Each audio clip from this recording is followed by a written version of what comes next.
जरा एक पल के लिए कल्पना कीजिए, हम सभी ने बचपन में वो सोने के महलों वाली और एकदम सर्वगुण संपन्न देवी देवताओं की कहानियां तो सुनी ही है ना? हाँ, बिल्कुल सुनी है। हर संस्कृति में होती हैं। सही कहा। दुनिया भर में हम गोल्डन एज या स्वर्ग जैसी किसी न किसी परफेक्ट दुनिया के किस्से सुनते आए हैं। और होता क्या है ना, हम इंसान इन बातों को बस एक तरह की फैंटेसी मान लेते हैं। क्योंकि मतलब आज की इस उथल-पुथल वाली दुनिया को देखकर तो वैसी शांति एकदम असंभव से ही लगती है। बिल्कुल।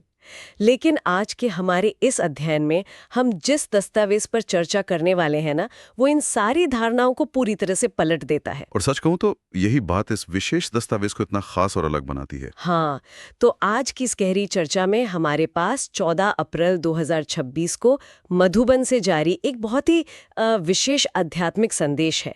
इस स्रोत में इसे मुरली कहा गया है। जी। जादुई दुनिया की तरह पेश नहीं करता, बल्कि इसे एक ठोस हिस्ट्री और ज्योग्राफी, यानी इस धरती के ही एक सटीक इतिहास और भूगोल के तौर पर सामने रखता है। जो कि बहुत ही दिलचस्प नजरिया है ना? तो आज हमारा मिशन इस दस्तावेज को सिर्फ ऊपर ऊपर से पढ़ना नहीं है, बल्कि इसके भीतर छिपे उस गहरे ज्ञान के मोतियों को समझना है, जो ये दावा करता है कि कोई भी साधारण मनुष्य, जिसे यहाँ स्रोत में नर कहा गया है, वो अपनी उच्चतम अवस्था यानी नारायण तक कैसे पहुंच सकता है। इस स्रोत का विश्लेषण करते हुए ना, जो सबसे पहली बात एकदम स्पष्ट होती है वो ये है कि ये केवल किसी धार्मिक आस्था या पूजा पाठ के बारे में नहीं है। अच्छा, तो फिर इसका मुख्य फोकस क्या है? देखिए, अगर हम इसके मूल संदेश को समझें तो ये वास्तव में मानव मनोविज्ञान, हमारे कर्मों के चक्र और आत्म रूपांतरण के बारे में है। मतलब खुद को भीतर से पूरी तरह बदल देने का विचार। एकदम सही। ये खुद को बदलने का एक बहुत ही व्यावहारिक ब्लूप्रिंट है। ये दस्तावेज बहुत ही तार्किक तरीके से ये समझाने की कोशिश करता है कि हमारी रोजमर्रा की छोटी छोटी आदतें, हमारे विचार किस तरह एक बहुत बड़े ऐतिहासिक चक्र का निर्माण करते हैं। और जाहिर है, ये रूपांतरण कोई रातों रात होने वाला जादू तो है नहीं। बिल्कुल नहीं। दस्तावेज के सबसे दिलचस्प हिस्सों में से एक वह है जहां ये पारंपरिक कथाओं और वास्तविक ज्ञान को अपने जीवन में उतारने के बीच एक बहुत गहरी लकीर खींचता है। हाँ, वो जो कहानियों वाला हिस्सा है। हाँ, हम अक्सर देखते हैं कि भक्ति मार्ग में लोग सत्यनारायण की कथा करवाते हैं, गीता या रामायण का पाठ सुनते हैं, लेकिन ये स्रोत बहुत ही बेबाकी से कहता है कि ये सब सिर्फ कथाएं हैं। मतलब केवल कहानियां सुनने या अनुष्ठान कर लेने से कोई वास्तविक बदलाव नहीं आता। बिल्कुल। असली लक्ष्य तो स्वयं सत्यनारायण बनना है, यानी नर से नारायण बनने की वो सच्ची अमर कथा जीना। ये बात मुझे ना एक बहुत ही आम सी स्थिति की याद दिलाती है। कौन सी स्थिति? ये तो बिल्कुल वैसा ही है जैसे कोई व्यक्ति रोज एक फिटनेस मैगजीन मंगाए, उसमें छपे हुए वर्कआउट्स को बड़े ध्यान से पढ़ें, फिट मॉडल्स की तस्वीरें देख के खुश हो, लेकिन खुद कभी जिम का दरवाजा न देखे। एकदम सही, बस मैगजीन पढ़कर खुश हो जाए। ये फिटनेस मैगजीन वाला उदाहरण इस स्थिति को समझने के लिए एकदम सटीक है। मतलब हम उस मैगजीन को पढ़कर एक तरह की मानसिक संतुष्टि पा लेते हैं कि हमने फिटनेस के लिए कुछ किया। हाँ, एक झूठी संतुष्टि। और दस्तावेज इसी इंसानी मनोविज्ञान पर चोट करता है। लोग मंदिरों में जाते हैं, देवताओं की मूर्तियों के सामने सिर झुकाते हैं। ये तो उस मैगजीन को पढ़ने जैसा ही हो गया ना। बिल्कुल, एकदम सतही। लेकिन ये स्रोत दावा करता है कि उन देवताओं के जैसा संपूर्ण निर्विकारी बनना, यानी अपने भीतर से हर बुराई को खत्म करना, असल में वो जिम जाना है। स्रोत में ना एक बहुत ही दिलचस्प मुहावरे का इस्तेमाल हुआ है, अल्फ और बे। एक मिनट, अल्फ और बे, इसका इस संदर्भ में क्या मतलब हुआ? ये उर्दू भाषा की वर्णमाला के पहले 2 अक्षर हैं, जैसे अंग्रेजी में हम कहते हैं ना ABC। अच्छा, बेसिक ज्ञान। हाँ, दस्तावेज ये समझाना चाहता है कि रचता और रचना यानी क्रिएटर और उसकी क्रिएशन का ये ज्ञान इतना बुनियादी और सहज है, बिल्कुल ABC की तरह। ओके। लेकिन विडंबना देखिए, इंसान इस मूल अर्थ को पूरी तरह से भूल गया है। ये स्रोत मानव स्वभाव के एक बहुत बड़े विरोधाभास को उजागर करता है। किस तरह का विरोधाभास? लोग मंदिरों में जाकर मूर्तियों के आगे पूरे भाव से गाते हैं कि आप संपूर्ण निर्विकारी हो, यानी आप में कोई विकार नहीं है। लेकिन वही लोग जब मंदिर की सीढ़ियों से नीचे उतरते हैं तो बड़ी आसानी से कह देते हैं कि विकारों के बिना या इन बुराइयों के बिना दुनिया चलेगी कैसे। अरे बाप रे, ये तो वाकई एक बहुत अजीब तरह का दोहरापन है। बिल्कुल। हम उस ऊंचे आदर्श को पूछते जरूर हैं, लेकिन उसे अपने जीवन में उतारने की जिम्मेदारी से ये कहकर भाग जाते हैं कि ये तो इंसानों के लिए असंभव है। हाँ, मतलब खुद मेहनत ना करनी पड़े। सही कहा। दस्तावेज इसी मानसिकता को चुनौती देता है कि अगर आप उस संपूर्णता की पूजा कर सकते हैं तो आप उसे प्राप्त करने का प्रयास क्यों नहीं कर सकते। सोचने वाली बात है कि हम उस ऊंचाई को स्वीकार तो करते हैं, लेकिन वहां तक पहुंचने की मेहनत से बचना चाहते हैं। अब अगर हम इस दस्तावेज के उस हिस्से की तरफ बढ़ें जो सबसे ज्यादा चौंकाने वाला है, तो वो है दुनिया के हिस्ट्री और ज्योग्राफी का एक पूरा चक्र। हाँ, ये हिस्सा बहुत ही विस्तृत है। स्रोत यहाँ एक 5000 वर्ष के 84 जन्मों वाले ऐतिहासिक चक्र का बहुत ही स्पष्ट रूप से उल्लेख करता है। ये कोई अस्पष्ट सी बात नहीं है। इसमें बताया गया है कि कैसे इसी धरती पर, विशेष रूप से भारत में, कभी सतयुग था, जहां 1250 वर्ष तक सूर्यवंशी राजाओं का राज था। और आंकड़े देखिए। दस्तावेज कहता है कि वहां की जनसंख्या शुरुआत में 9 लाख थी और सतयुग के अंत तक वो 2 करोड़ हो गई। वहां सोने और हीरे जवाहरात के महल थे, पूर्ण रूप से सुख शांति थी। उसके बाद त्रेता युग आता है, जहां राम सीता का राज्य था। और ये समझना जरूरी है कि ये चक्र किसी सीधी रेखा में नहीं चलता, बल्कि ये एक चक्रीय प्रक्रिया है, एक साइकिल की तरह। सही कहा। अगर हम इस 5000 साल के चक्र को एक मोबाइल फोन की बैटरी की तरह देखें ना, तो सतयुग में वो बैटरी एकदम 100% चार्ज थे। बिल्कुल परफेक्ट अवस्था में। हाँ, सब कुछ अपने सबसे उच्चतम और परफेक्ट रूप में था। लेकिन जैसे जैसे समय आगे बढ़ता है, वो बैटरी धीरे धीरे कम होने लगती है। यहाँ मेरे मन में एक बहुत ही स्वाभाविक सा सवाल उठता है। क्या सवाल? अगर वो दुनिया इतनी ही परफेक्ट थी, वहां कोई बुराई नहीं थी, तो फिर ये पतन हुआ कैसे? 100% चार्ज हुई बैटरी डाउन क्यों होने लगी? सच कहूं तो ये इस पूरे अध्ययन का शायद सबसे गहरा दार्शनिक सवाल है। इस पतन की प्रक्रिया को समझाने के लिए ना, स्रोत द्वापर युग में हुए एक बहुत ही सूक्ष्म मनोवैज्ञानिक बदलाव की ओर इशारा करता है। अच्छा, द्वापर युग में क्या हुआ? दस्तावेज के अनुसार द्वापर युग वो समय था जब मनुष्य निर्विकारी योगी से विकारी भोगी बन गए। भोगी मतलब? Pleasure seekers. मतलब उनका ध्यान अपनी आंतरिक शक्ति से हटकर बाहरी चीजों और शारीरिक सुखों की तरफ चला गया। एकदम सही। उनका जो आंतरिक संतुलन था ना, वो डगमगा गया। चेतना का स्तर शारीरिक आकर्षणों और बाहरी सुख सुविधाओं में उलझ गया। लेकिन इस दस्तावेज में जो सबसे हैरान करने वाला दावा है वो कुछ और ही है। वो क्या है? वो ये है कि इस आंतरिक पतन का असर केवल इंसानों के मन तक सीमित नहीं रहा। स्रोत स्पष्ट कहता है कि भारतवासियों के विकारी बनने से, यानी उनकी आंतरिक पवित्रता खोने से, बाहरी दुनिया में भयंकर अर्थक्वेक या भूकंप आए। 1 मिनट। और वो जो सोने हीरे के महल थे, वे जमीन के अंदर समा गए, जिसके बाद रावण राज्य की शुरुआत हुई। 1 मिनट, ये बहुत बड़ा दावा है। क्या ये दस्तावेज ये कह रहा है कि इंसानों के विचार बदलने से या उनकी मोरालिटी गिरने से भौतिक दुनिया में भूकंप आ गए? मतलब इसका क्या आधार हो सकता है? देखिए, दस्तावेज का विश्व दृष्टिकोण इसी सिद्धांत पर टिका है कि मानव चेतना और भौतिक प्रकृति आपस में गहराई से गुंथे हुए हैं। हाँ, ये तो पूरी तरह से एक आध्यात्मिक मेटाफिजिक्स लग रही है। बिल्कुल। इस फिलॉसफी के अनुसार पवित्र मानव चेतना इस पूरी पृथ्वी का एंकर या संतुलन बिंदु है। जब इंसान भीतर से अपवित्र होता है, जब उसकी ऊर्जा में उथल-पुथल मचती है ना, तो प्रकृति भी उसी अनुसार प्रतिक्रिया देती है। ओह, बाहरी दुनिया का ये विनाश असल में इंसानों के आंतरिक पतन का ही एक सीधा रिफ्लेक्शन था। ये तो बहुत ही शक्तिशाली विचार है कि हम अपने पर्यावरण से अलग हैं ही नहीं। और इसी पतन के बाद से भक्ति मार्ग की शुरुआत हुई। स्रोत बहुत ही कड़े शब्दों में एक बात कहता है कि जब मनुष्य पत्थर बुद्धि हो गए। पत्थर बुद्धि? हाँ, मतलब जब उनकी सत्य को समझने की क्षमता जड़ हो गई, तब उन्होंने पत्थर की पूजा करनी शुरू कर दी। ये पतन की एक पूरी क्रोनोलॉजी है।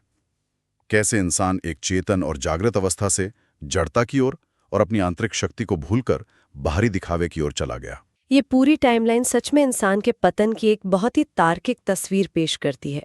अब जाहिर है कि अगर ये स्रोत इस बीमारी की पहचान कर रहा है, तो ये उसका इलाज भी बताता है। जी, बिल्कुल बताता है। लेकिन यहाँ एक और बहुत बड़ा चैलेंज सामने आता है, जिसे हम प्रभावित होने का भ्रम कह सकते हैं। हाँ, ये बहुत महत्वपूर्ण बिंदु है। स्रोत में ज्ञान को सिर्फ सुनने और उस ज्ञान को असल में जीने के बीच के भारी अंतर को बहुत सख्ती से समझाया गया है। दस्तावेज कहता है कि जो लोग इस ज्ञान को सुनकर सिर्फ तालियां बजाते हैं और कहते हैं बहुत अच्छा, लेकिन खुद पढ़ाई नहीं करते, हाँ, पढ़ाई नहीं करते और मेहनत नहीं करते, वो भविष्य की उस नई दुनिया में सिर्फ प्रजा बनते हैं। यहाँ एक बहुत ही सख्त वाक्य का इस्तेमाल किया गया है, प्रभावित होना माना प्रजा बनना। उच्च पद यानी सूर्यवंशी राजा रानी पाने के लिए पूरा अटेंशन और कड़ी मेहनत चाहिए। ये मनोविज्ञान का एक बहुत ही दिलचस्प पहलू है। लेकिन मैं यहाँ थोड़ा डेविल्स एडवोकेट वाला नजरिया रखना चाहूंगी। अक्सर लोगों के मन में ये सवाल तो उठता ही है कि क्या किसी अच्छी बात से सहमत होना, उसका समर्थन करना और बस एक साधारण सा अच्छा इंसान बने रहना काफी नहीं है? मतलब इतनी कड़ी मेहनत क्यों? हाँ, राजा बनने के लिए या किसी ऊंचे पद के लिए इस दस्तावेज में इतनी कड़ी पढ़ाई और मेहनत पर इतना ज्यादा जोर क्यों दिया गया है? क्या ये आध्यात्मिक रूप से थोड़ा एलिटिस्ट नहीं लगता? ये सवाल बहुत स्वाभाविक है, लेकिन इसका जवाब उस मनोविज्ञान में छिपा है जो सिर्फ एक फॉलोअर होने और एक वास्तविक लीडर होने के बीच का अंतर तय करता है। अच्छा, कैसे? अगर हम इसके पीछे की साइकोलॉजी को समझें ना, तो किसी विचार का सिर्फ एक फैन होना या उससे प्रभावित होना बहुत ही निष्क्रिय या पैसिव बात है। सही कहा। इसमें आपका कोई नुकसान नहीं है, कोई मेहनत नहीं है। आप बाहर से किसी चीज को सराह रहे हैं, लेकिन आपके भीतर कोई बुनियादी बदलाव नहीं आ रहा है। ये बस अपने कंफर्ट जोन में बैठे रहने जैसा है। मतलब सिर्फ ज्ञान को कंज्यूम करना काफी नहीं है? बिल्कुल नहीं। स्रोत बड़ी बेबाकी से ये भी कहता है कि आजकल की दुनिया के बड़े बड़े लोग, जैसे कि सांसद या विधायक, अगर वो भी इस आध्यात्मिक पढ़ाई को अपने जीवन में नहीं उतारेंगे तो वो भी उस नई दुनिया में सिर्फ प्रजाई बनेंगे। अरे वाह, मतलब दुनियावी रुतबे का वहां कोई मोल नहीं। एकदम। ये दुनियावी पद या रुतबे की बात है ही नहीं, ये पूरी तरह से चेतना के स्तर की बात है। अमृत यानी ज्ञान पीकर श्रेष्ठाचारी बनना एक बहुत ही सक्रिय और कठोर तपस्या है। जबकि विकारों में जीना आसान है। हाँ, क्योंकि विषय विकारों में जीना बहुत आसान है। वो हमारी पुरानी आदत जो बन चुकी है। राजाई या उच्च पद उसी को मिलता है जो अपने स्वयं के मन, अपने विचारों और अपनी इंद्रियों पर राज करना सीखता है, जो खुद पर विजय प्राप्त करता है। जी, जो दूसरों के विचारों से सिर्फ प्रभावित होता है वो हमेशा प्रजा ही रहेगा, लेकिन जो खुद पर विजय प्राप्त करता है वही सच्चा राजा है। ये कोई एलिटिस्ट बात नहीं है, बल्कि ये मेहनत और उसके परिणाम का एक बहुत ही न्यायपूर्ण और तार्किक नियम है। ये बात तो गहरे तक असर करती है। जो खुद पर विजय प्राप्त करता है वो राजा है। और जब इस तरह के वास्तविक बदलाव और नेतृत्व की बात आती है ना, तो स्रोत का अगला हिस्सा एक बहुत ही क्रांतिकारी विचार सामने रखता है, जो आधुनिक समाज के ढांचों को सीधा चुनौती देता है। बिल्कुल। ये हिस्सा है कुमारियों की शक्ति और माया का दिखावा। इस दस्तावेज में विशेष रूप से दिल्ली और बॉम्बे जैसी बड़ी जगहों की पढ़ी लिखी कुमारियों यानी युवा अविवाहित महिलाओं का आह्वान किया गया है। जी। उनसे स्पष्ट रूप से कहा गया है कि वे फैशन, दहेज की चिंता और माया के पैंप यानी बाहरी दिखावे को छोड़कर आध्यात्मिक सेवा के इस महान कार्य में लगें। स्रोत यह दावा भी करता है कि अगर छोटी छोटी बच्चियां इस ज्ञान की अमर कथा सुनाएं तो बड़े बड़े अहंकारी आदमियों का सिर भी झुक जाए। सच कहूं तो ये इस दस्तावेज का सबसे प्रगतिशील और समाज को बदलने वाला दृष्टिकोण है ना? अगर हम इसे आज के दौर से जोड़कर देखें तो ये किसी बहुत बड़े यूथ लीडरशिप या युवा आंदोलन से कम नहीं है। हमारे समाज में युवा महिलाओं से अक्सर क्या उम्मीद की जाती है? महंगे कपड़े, कृत्रिम श्रृंगार, एक अच्छी शादी। हाँ, लेकिन ये स्रोत उन्हें समाज की इन खोखली उम्मीदों से बाहर निकालकर पूरे विश्व की एक बेहद की सेवा का लीडर बनने के लिए प्रेरित कर रहा है। और ऐसा करने के लिए ना, स्रोत एक बहुत ही शक्तिशाली और पारंपरिक रूपक का इस्तेमाल करता है, बंदर सेना और रावण की जेल में फंसी सीताओं का। अच्छा, पर यहाँ इसका अर्थ कुछ अलग है ना? हाँ, यहाँ इसका अर्थ बिल्कुल अलग और गहरा है। दस्तावेज के अनुसार ये कोई बीते हुए कल की कहानी नहीं है, बल्कि ये आज के समाज की वास्तविकता है। कैसे? यहाँ साधारण लोगों को, जिनमें ये युवा बच्चियां और कुमारियां शामिल हैं, उन्हें बंदर सेना कहा गया है। मतलब वो लोग जिनके पास कोई बहुत बड़ा दुनियावी बल या पैसा नहीं है। और उन्हें काम क्या सौंपा गया है? उन आत्माओं को, जिन्हें यहाँ सीता कहा गया है, छुड़ाने का काम, जो विकारों, बुराइयों और अज्ञानता की जेल में कैद हैं। यानी समाज के सबसे साधारण और युवा वर्ग को सबसे बड़ी आध्यात्मिक जिम्मेदारी दी गई है। बिल्कुल। ये दर्शाता है कि समाज में असली बदलाव लाने के लिए किसी बहुत बड़े राजनीतिक पद, पैसे या कृत्रिम दिखावे की बिल्कुल आवश्यकता नहीं है। इसके लिए सिर्फ आंतरिक पवित्रता, सच्चाई और हिम्मत की जरूरत है। जो कि माया के पंप से एकदम अलग है। हाँ, माया का बाहरी दिखावा इंसान को अंदर से पूरी तरह खोखला कर देता है। जब ये कुमारियां उस दिखावे को नकार कर सत्यनारायण की वो सच्ची कथा अपने खुद के जीवन के माध्यम से जीकर दिखाती हैं, तो उनका वो शुद्ध चरित्र बड़े बड़े अहंकारी लोगों का सिर भी झुका देता है। क्या बात है। ये इस बात का प्रमाण है कि सच्ची शक्ति बाहरी संसाधनों में नहीं, बल्कि आंतरिक शुद्धता में है। ये सुनकर ऐसा लगता है कि ये दस्तावेज समाज के स्थापित नियमों और पावर डायनेमिक्स को पूरी तरह से उलट रहा है। अब इस पूरी चर्चा के आधार पर एक बहुत ही व्यवहारिक सवाल सामने आता है। जी पूछिए। स्रोत ने ये तो बता दिया कि पतन कैसे हुआ और लक्ष्य क्या है, लेकिन इस पूरे ज्ञान को आखिर रोजमर्रा के व्यवहार में कैसे लाया जाए? हाँ, इसका प्रैक्टिकल एप्लीकेशन क्या है? लो न सुनो। लेकिन इसके साथ ही एक बहुत ही गहरा और थोड़ा चुनौतीपूर्ण कॉन्सेप्ट आता है, मरजीवा जन्म का। मरजीवा बनना? हाँ, मरजीवा बनने का मतलब है जीते जी मर जाना। ये मरजीवा शब्द सुनने में थोड़ा चरम लग सकता है, लेकिन इसका मनोवैज्ञानिक अर्थ बहुत सटीक है। हाँ, मतलब इसका अर्थ शरीर छोड़ना तो बिल्कुल नहीं है, बल्कि अपनी पुरानी विकारी आदतों, पुराने नकारात्मक संस्कारों और कर्मेंद्रियों के उन सारे आकर्षणों से पूरी तरह मुक्त होकर एक नया जन्म लेना है। पुरानी आदतों को मारना? बिल्कुल। और इसके अलावा एक और बात जिसने इस विश्लेषण के दौरान मेरा सबसे ज्यादा ध्यान खींचा, वो है किसी भी संगठन या परिवार में सफलता पाने के लिए स्रोत का दिया हुआ एक छोटा सा लेकिन बेहद अचूक मंत्र। कौन सा मंत्र? पहले आपका सिद्धांत। ये पहले आपका सिद्धांत, जो कि हमारी भारतीय तहजीब का भी एक बहुत बड़ा हिस्सा रहा है, उसे यहाँ एक गहरे आध्यात्मिक टूल के रूप में इस्तेमाल किया गया है। सुनने में जितना साधारण लगता है ना, इंसान के अहंकार पर इसका असर उतना ही गहरा होता है। सच कहूं तो जब भी कॉर्पोरेट जगत की ऑफिस पॉलिटिक्स की बात होती है या यहाँ तक कि परिवारों के आपसी झगड़ों की भी बात होती है, तो जड़ में हमेशा यही होता है कि मुझे पहले महत्व क्यों नहीं मिला। हाँ, सारा खेल ही ईगो का है। तो अगर हर जगह सिर्फ इसी एक नियम को लागू कर दिया जाए कि पहले आप, तो सारे ईगो क्लैश, सारे अहंकार के टकराव उसी पल खत्म हो सकते हैं। ये किसी भी टीम वर्क का या साथ मिलकर रहने का एकदम अल्टीमेट फॉर्मूला लगता है। इस बात को आपने बहुत ही सही संदर्भ में जोड़ा है। मतलब अगर हम इस मरजीवा कॉन्सेप्ट और पहले आपके सिद्धांत को एक साथ मिला के देखें ना, तो पूरी तस्वीर एकदम साफ हो जाती है। कैसे? जैसा कि आपने कहा, मरजीवा बनने का अर्थ शारीरिक मृत्यु नहीं है। इसका वास्तविक अर्थ है उस ईगो या उस अहंकार की मृत्यु जो हमेशा चीख चीख कर कहता है, मैं पहले, मेरा हक पहले। बहुत सही बात। जब तक इंसान के भीतर का वो पुराना ईगो नहीं मरता, तब तक कोई इंसान सच्चे दिन से पहले आप कह नहीं सकता। स्रोत इस पूरी बात को समेटते हुए एक बहुत ही सुंदर रूपक देता है। दस्तावेज कहता है कि नम्रता के तख्त पर बैठकर ही जिम्मेदारी का ताज पहना जा सकता है। नम्रता के तख्त पर बैठकर ही जिम्मेदारी का ताज पहना जा सकता है। ये कितनी गहरी बात है ना? अगर कोई लीडर बनना चाहता है, अगर कोई राजा का ताज पहनना चाहता है, तो उसकी कुर्सी अहंकार की नहीं हो सकती। वो कुर्सी विनम्रता की ही होनी चाहिए। श्रेष्ठाचारी बनना सिर्फ कोई व्यक्तिगत अचीवमेंट या उपलब्धि नहीं है कि आपने बहुत ज्ञान हासिल कर लिया और बस आप अकेले महान बन गए। तो फिर असली आध्यात्मिकता क्या है? आध्यात्मिकता का असली परीक्षण ये है कि आप दूसरों के साथ कितनी सहजता से घुल मिल जाते हैं। ये दूसरों के साथ अपने संस्कार मिलाने की कला है। यही कारण है कि स्रोत बार बार जोर देता है कि पहले आपका पाठ पक्का करने से आपके संस्कार सबके साथ सहज ही मिल जाएंगे और तभी एक नई परफेक्ट दुनिया का निर्माण हो सकेगा। ये तो सच में जीवन को एक नई दिशा में देखने का नजरिया है।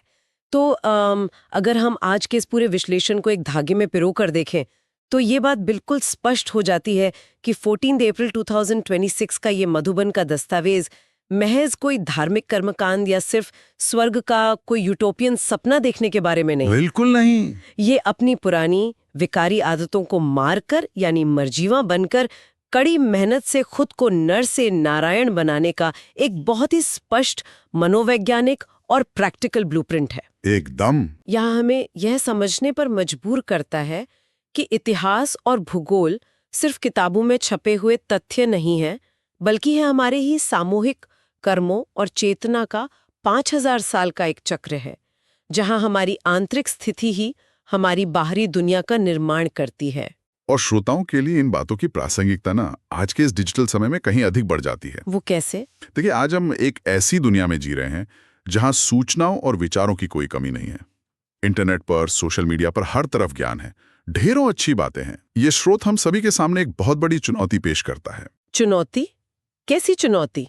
यह चुनौती है कि हम सूचनाओं की इस भीड़भाड़ वाली दुनिया में सिर्फ अच्छी बातों को लाइक या शेयर करने वाले निष्क्रिय दर्शक यानी प्रजा बनकर ना रह जाएं। हाँ, सिर्फ प्रभावित होकर ना रह जाएं। बिल्कुल, बल्कि उस ज्ञान को अपनी रोजमर्रा की जिंदगी में उतारें, अपनी आदतों को बदलें, मेहनत करें और अपने स्वयं के जीवन के लीडर यानी राजा बने।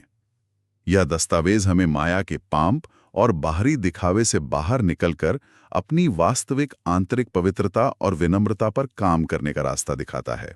क्योंकि अंततः किसी बात से सिर्फ प्रभावित हो जाना बहुत आसान है, लेकिन उस ज्ञान से खुद को पूरी तरह परिवर्तित कर लेना ही असली सफलता है। 100% सही। और इसी विचार के साथ हम आज के स्रोतों के इस अध्ययन के अंत पर पहुंच गए हैं, लेकिन विदा लेने से पहले एक ऐसा विचार छोड़ना चाहूंगी जो शायद श्रोताओं को आगे भी सोचने पर मजबूर करे। बिल्कुल, बताइए। शुरुआत में हमने इस बात पर चर्चा की थी कि कैसे यह दस्तावेज स्वर्ग को एक सटीक इतिहास और भूगोल के रूप में देखता है।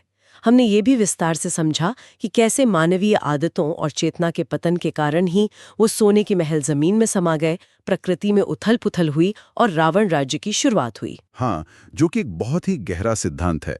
तो इस पूरी चर्चा को सुनने वालों के लिए ये सोचना बहुत ही दिलचस्प होगा।